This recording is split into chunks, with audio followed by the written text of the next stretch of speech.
Welcome to the channel, Reverend Dr. J.W. Morrison, Theologist, New South Wales, Australia, on covert emotional incest and physical injury.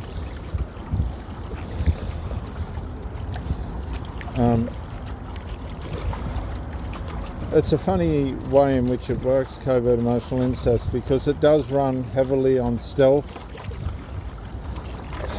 on hiding itself at the beginning.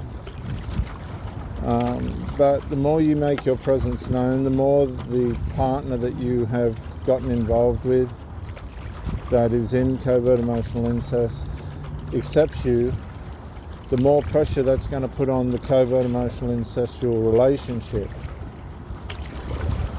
And it won't be too long before you start to get niggles of opposition from, if you're with the parent, the diminutive child, or if you're with the child, the diminutive parent, because covert emotional incest has a way of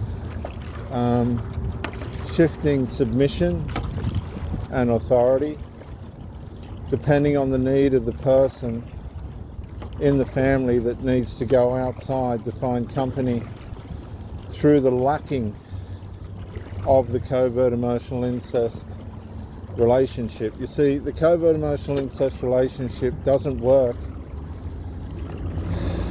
in the full picture and scheme of life because it's not strong enough, and it was never meant to.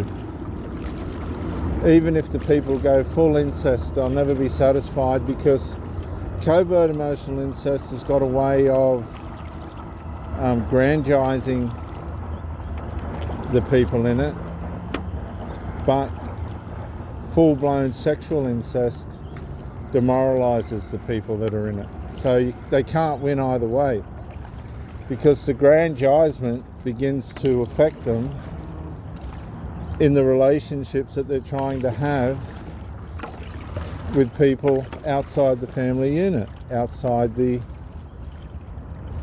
tribe. I call it tribe, even though I'm speaking of families.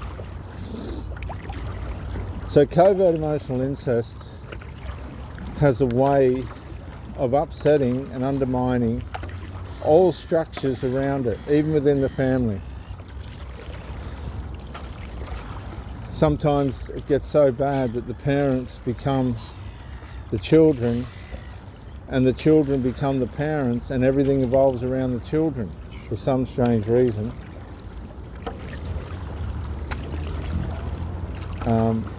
And everybody just ends up destroyed. Because of the nature of covert emotional incest, it does start by trauma.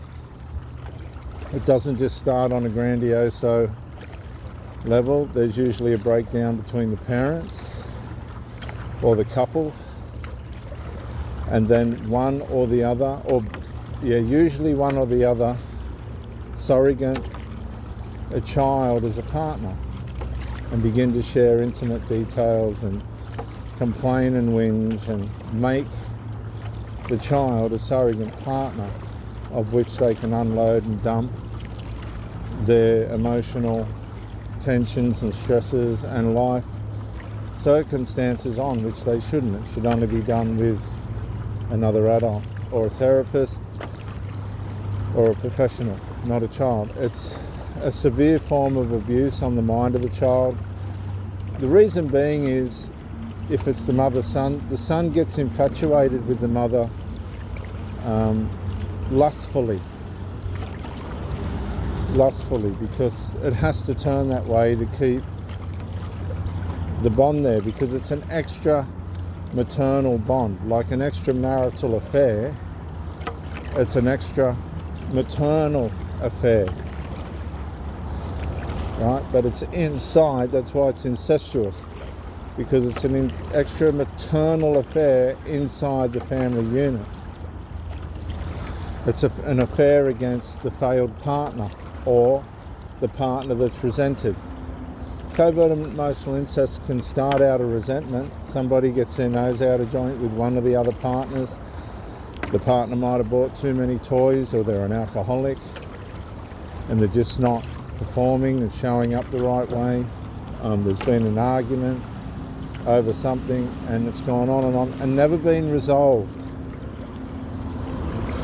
Sometimes the smallest of things that are not resolved cause division over time, and that division then splits the intimacy, and the parent will surrogate the child.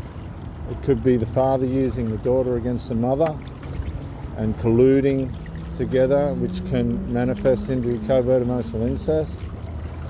They start going out together instead of the mother and the father.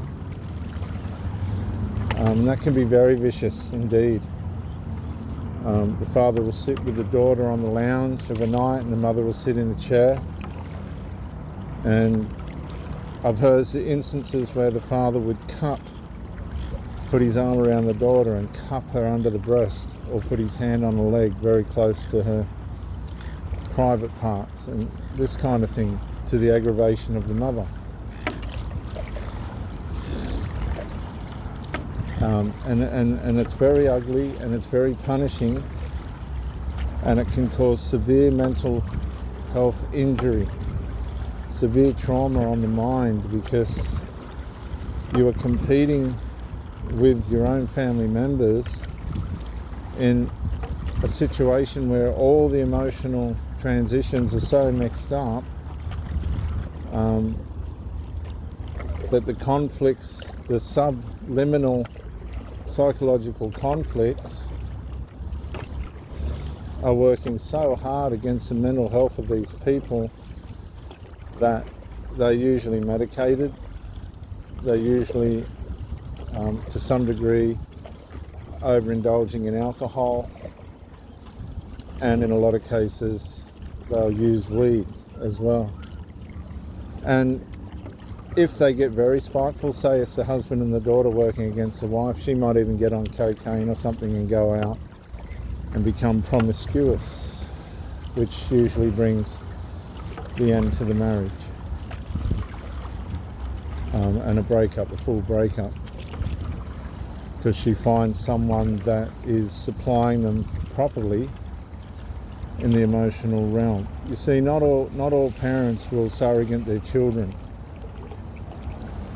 It's usually a grandioso golden child situation where the child gets pedestalized as being a counselor,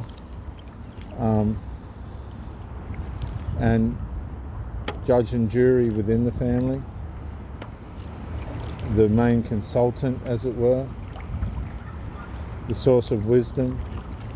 But then when you look at the child itself, it's completely and utterly dysfunctional and can't run its own life. That's why the covert emotional incest is there.